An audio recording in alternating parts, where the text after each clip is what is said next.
যদি ইসকন নিষিদ্ধ করতে না পারো, আগামীতে তোমার মা তোমার বোন ধর্ষিত হবে, বিচার চাওয়ার মতো জায়গাও পাবো না।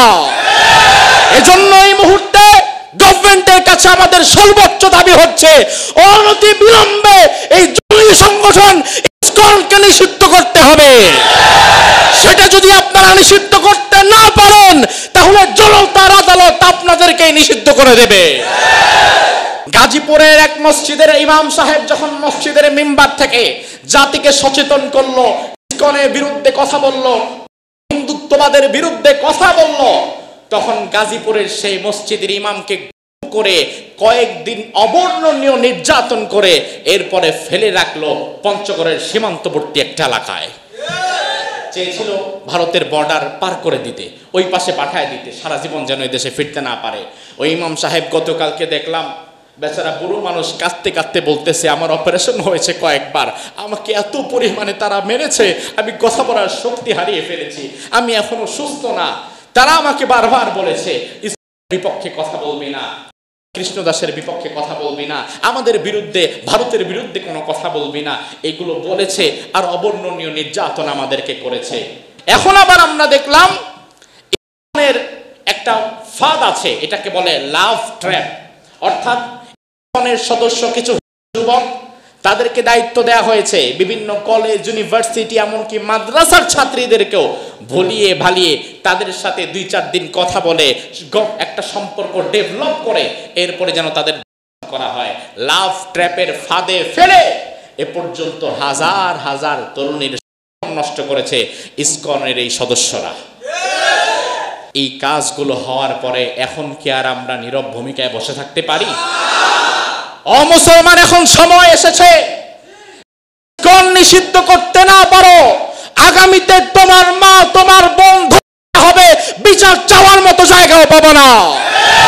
এজন্য এই মুহূর্তে গভর্নমেন্টের কাছে আমাদের সর্বোচ্চ দাবি হচ্ছে অনতি বিলম্বে এই সংগঠন ইসকনকে নিষিদ্ধ করতে হবে।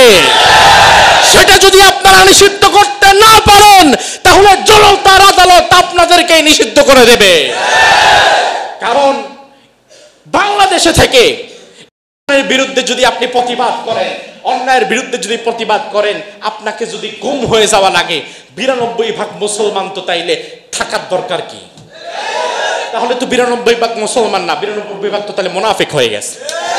যদি এরপরও এটার কোনো প্রতিবাদ না হয়, এরপরও যদি এটার কোনো সুষ্ঠু তদন্ত এবং বিচার না হয়, গত বছর সাইফুদ্দিন আলিফকে তারই তো কোনো বিচার এই পর্যন্ত আমরা দেখতে পারলাম না। দুঃখজনক এটা আমাদের জন্য। এজন্য আমার ভাইয়েরা, আল্লাহ তাআলা কোরআনে কিন্তু আগেই বলে দিয়েছেন, এই সকল মুশরিক যারা আর ইহুদি যারা, এরা কি আমাদের বন্ধু?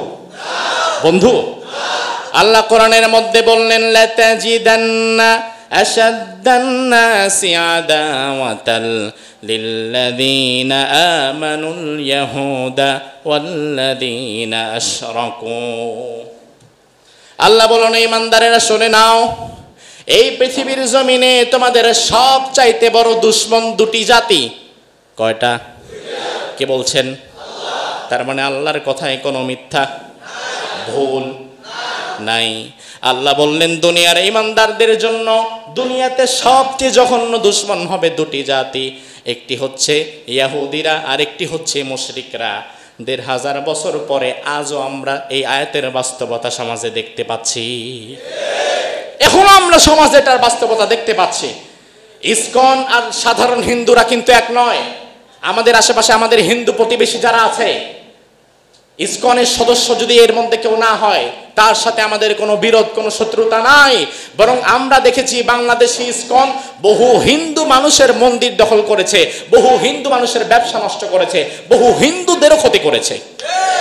এটা উগ্রপন্থী একটা সংগঠন, যারা বাংলাদেশটাকে ভারতের সাথে মিলিয়ে দিতে চায়, যারা বাংলাদেশের শান্তি সুরক্ষাকে নষ্ট করতে চায়। তাহলে তাদের বিরুদ্ধে আমাদের প্রতিবাদ করার দরকার আছে না নাই? সাধারণ হিন্দুদের বিরুদ্ধে আমাদের কোনো কথা, কিন্তু ইসকনের সদস্য যারা, যারা আমার দেশের মা বোনদেরকে লাভ ট্র্যাপের মধ্যে ফেলে দিতে চাচ্ছে, যারা বাংলাদেশের শান্তি সুরক্ষা নষ্ট করতে চাচ্ছে, যারা ইমাম সাহেবকে গুম করছে, মাদ্রাসার 13 বছরের ছাত্রী গাজীপুরের লাগাতার তাকে ধর্ষণ করলো হিন্দু যুবক, বিচার নাই। বুয়েটে শ্রীসন্ত নামে এক আরেক হিন্দু এক ছাত্রীকে ধর্ষণ করলো, তারও বিচার নাই। অথচ এখন যদি কোনো মুসলিম যুবক কোনো হিন্দু নারীর ওড়না ধইরাও টান দিত, এরপরেও ধর্ষণের মামলায় ফাঁসায় দিত। অথচ আমরা নিজ দেশেই যেন আজ মজলুম হয়ে গেছে। তার কারণ হচ্ছে যেই জাতির লোকেরা আল্লাহর দেওয়া সংবিধান বাদ দিয়ে ডক্টর কামালের সংবিধান দিয়ে দেশ চালায়, ওই জাতির ভাগ্যে এর চেয়ে খারাপ কিছু সামনে থাকবে। আল্লাহর সংবিধানের দিকে ফিরে আসেন। জাহিলিয়াতের সংবিধানে দেশ চালালে কোনোদিন বিচার পাবেন না। এজন্য আল্লাহ সুবহানাহু ওয়া তাআলা এই ভয়াবহ ফিতনা থেকে আমাদেরকে হেফাজত করুক। আমরা বলি আমিন। হাযা মা ইনদি ওয়াল ইলমু ইনদাল্লাহ আলাইহি তাওয়াক্কালতু ওয়া ইলাইহি উনীব।